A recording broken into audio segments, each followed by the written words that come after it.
Hi everyone, स्वागत करती हूँ आप सभी का आज की वीडियो में। आज की वीडियो में हम बात करने वाले हैं लैंग्वेज पोर्शन के बारे में। तो जितने भी कैंडिडेट्स हैं जो कि EMRS की तैयारी कर रहे हैं, चाहे वो TGT हो, PGT हो या हॉस्टल वार्डन की तैयारी अगर आप कर रहे हैं, तो वहाँ पर भाषा को किस तरह से आपको प्रिपेयर करना है एंड यहाँ पर क्या चीज़ है सबसे इम्पॉर्टेंट लैंग्वेज पोर्शन की तैयारी करने के लिए, वो भी मैं डिस्कस करूँगी। तो watch this video till the end. हो सकता है कि आप में से बहुत सारे लोगों को पता ना हो। तो चलिए फिर करते हैं इस वीडियो की शुरुआत। आज की वीडियो में बात करेंगे कि क्या आपका लैंग्वेज का क्या वेटेज है और कितनी तैयारी आपको लैंग्वेज में कैसे कैसे करनी है। ठीक है, तो सबसे पहले मैं बात करने वाली हूँ, यहाँ पर हमारी लैंग्वेज पोर्शन को 3 पार्ट में डिवाइड किया गया है। TGT की बात करूँ या PGT की बात करूँ, पहले TGT की बात कर लेते हैं। तो आप लोगों को TGT में जो लैंग्वेज पोर्शन बोला गया है वो 30 अंकों में बोला गया है। आप लोगों का TGT के अंदर 10 अंक की इंग्लिश पूछी जाएगी, 10 नंबर की हिंदी पूछी जाएगी और 10 नंबर आपका रीजनल पूछा जाएगा। तो TGT के अंदर आपको 30 मार्क्स की यहाँ पर ऑल ओवर लैंग्वेज देखने को मिलेगी, 30 अंकों की भाषा TGT में, जिसमें से आपको 40% लाना अनिवार्य है। तो ये बात बहुत ज़्यादा ज़रूरी है। अगर आपके 40% अंक अलग अलग भाषा में नहीं आते हैं तो आपका पेपर, जो बाकी के आपके पार्ट्स होंगे, 5 जो पार्ट्स हैं आप लोगों के सिलेबस में एग्ज़ाम में, वो आगे इवैल्यूएट नहीं होगा। तो अगर मैं बात करूँ TGT एग्ज़ाम के लिए, तो TGT के अंदर जो आप लोगों का भाषा है या PGT के अंदर जो आप लोगों का भाषा है, वो आपका कैसा नेचर है, उसका क्वालिफाइंग है। ठीक है, आपको केवल क्वालिफाई करना है। तो अगर मैं नेचर की यहाँ पे बात करूँ तो आपकी भाषा का नेचर TGT और PGT में क्या है, केवल आपको इसमें 40% लाना है। TGT PGT में भाषा के आधार पर कोई भी मेरिट नहीं बनेगी। किसमें नहीं बनेगी? TGT PGT में कोई भी मेरिट नहीं बनेगी, लेकिन आपको 40% लाना अनिवार्य है। तो सबसे पहले TGT के मार्क्स बताती हूँ। इंग्लिश में 10 में से आपको 4 अंक चाहिए। 40% का मतलब है कि आपको प्रत्येक भाषा में चाहिए, तो आप 4 नंबर आपको लाना होगा इंग्लिश में, 4 नंबर हिंदी में आना चाहिए और 4 नंबर आपकी रीजनल भाषा में आना चाहिए।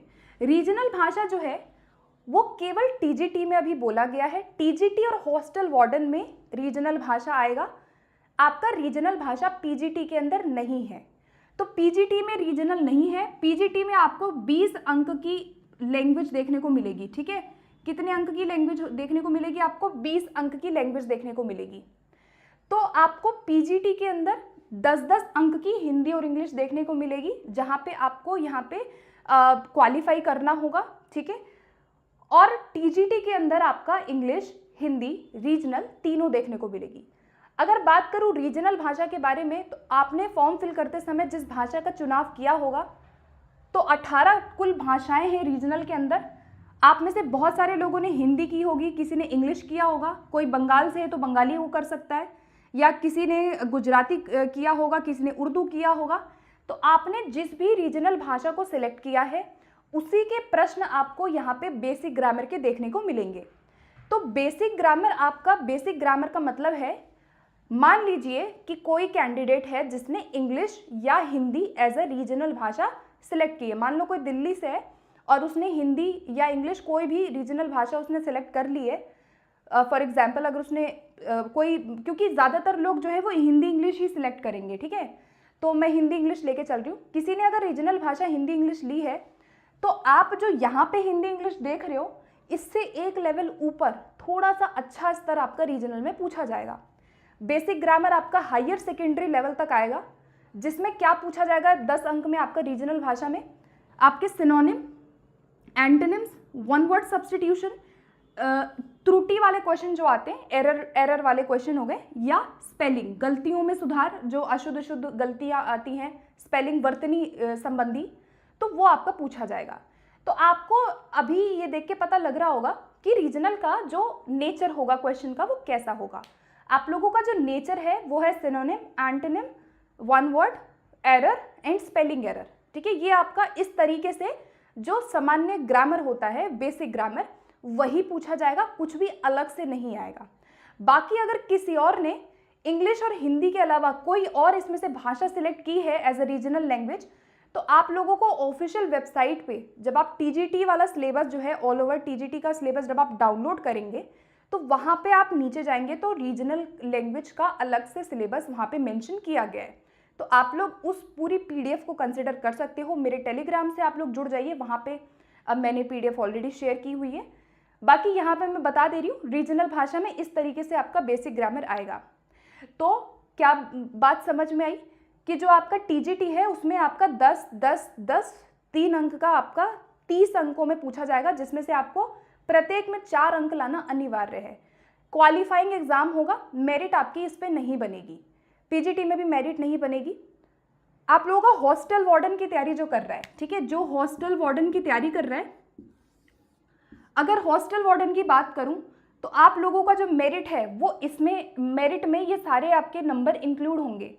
तो जितने लोग हॉस्टल वार्डन की तैयारी कर रहे हैं तो थोड़ा अच्छे से करना, क्योंकि आप लोगों का मेरिट यहाँ पे बनेगा, ठीक है। आप लोगों को इसमें अच्छे खासे मार्क्स लाने होंगे, तो तीनों ही आपको अटेम्प्ट करना है। पीजीटी में केवल हिंदी इंग्लिश है, पीजीटी में रीजनल नहीं है। टीजीटी में तीनों हैं लेकिन मेरिट में नहीं ऐड होगा, लेकिन हाँ क्वालिफाइंग करना है। सपोज अगर किसी का 40% नहीं आता है, अगर आप 4 नंबर भी नहीं ला पाए, बिकॉज यहाँ पे नेगेटिव मार्किंग है, तो इतना आसान नहीं होता है नेगेटिव मार्किंग क्वेश्चंस को करना। तो इसीलिए आपको तैयारी तो इसकी भी करनी पड़ेगी, है ना। 40 अंक नहीं आता है 40%, तो आपका पेपर इवैल्यूएट नहीं होगा। इस चीज़ का खास तौर पे आप लोग ध्यान रखिए। और अगर अभी तक शुरू नहीं किया है तो भाषा को भी आप समय देना स्टार्ट करिए। यहाँ पर जो इंग्लिश के सिलेबस की मैं बात करूँ तो आपका ऑलरेडी सिलेबस गिवन है, आप लोग चेकआउट करना। वर्ब है, टेंसेज है, subject verb agreement, article, fill up, adverb, error, sentence arrangement हो गया, अनसीन पैसेज भी दिया हुआ है। हिंदी में संधि, समास, विलोम, पर्यायवाची, अशुद्धियाँ, वाक्यांश के लिए एक शब्द, मुहावरे और अपठित गद्यांश, ये दोनों आपका हिंदी इंग्लिश है। रीजनल भी कुछ ऐसा ही आएगा, थोड़ा सा और अच्छा लेवल रीजनल का पूछा जा सकता है।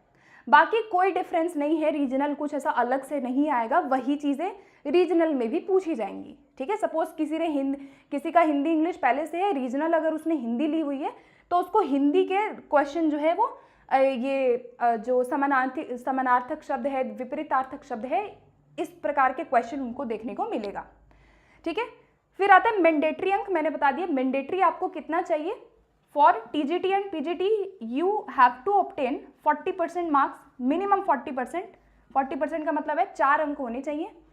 एंड जो हॉस्टल वार्डन है इसमें जो है आप लोगों के मार्क्स जो है इसकी मेरिट बनेगी, ठीक है। याद रखिए आप लोगों की मेरिट में ये मार्क्स ऐड होंगे, लैंग्वेज के मेरिट में मार्क्स किसके ऐड हो रहे हैं, हॉस्टल वार्डन के हो रहे हैं केवल।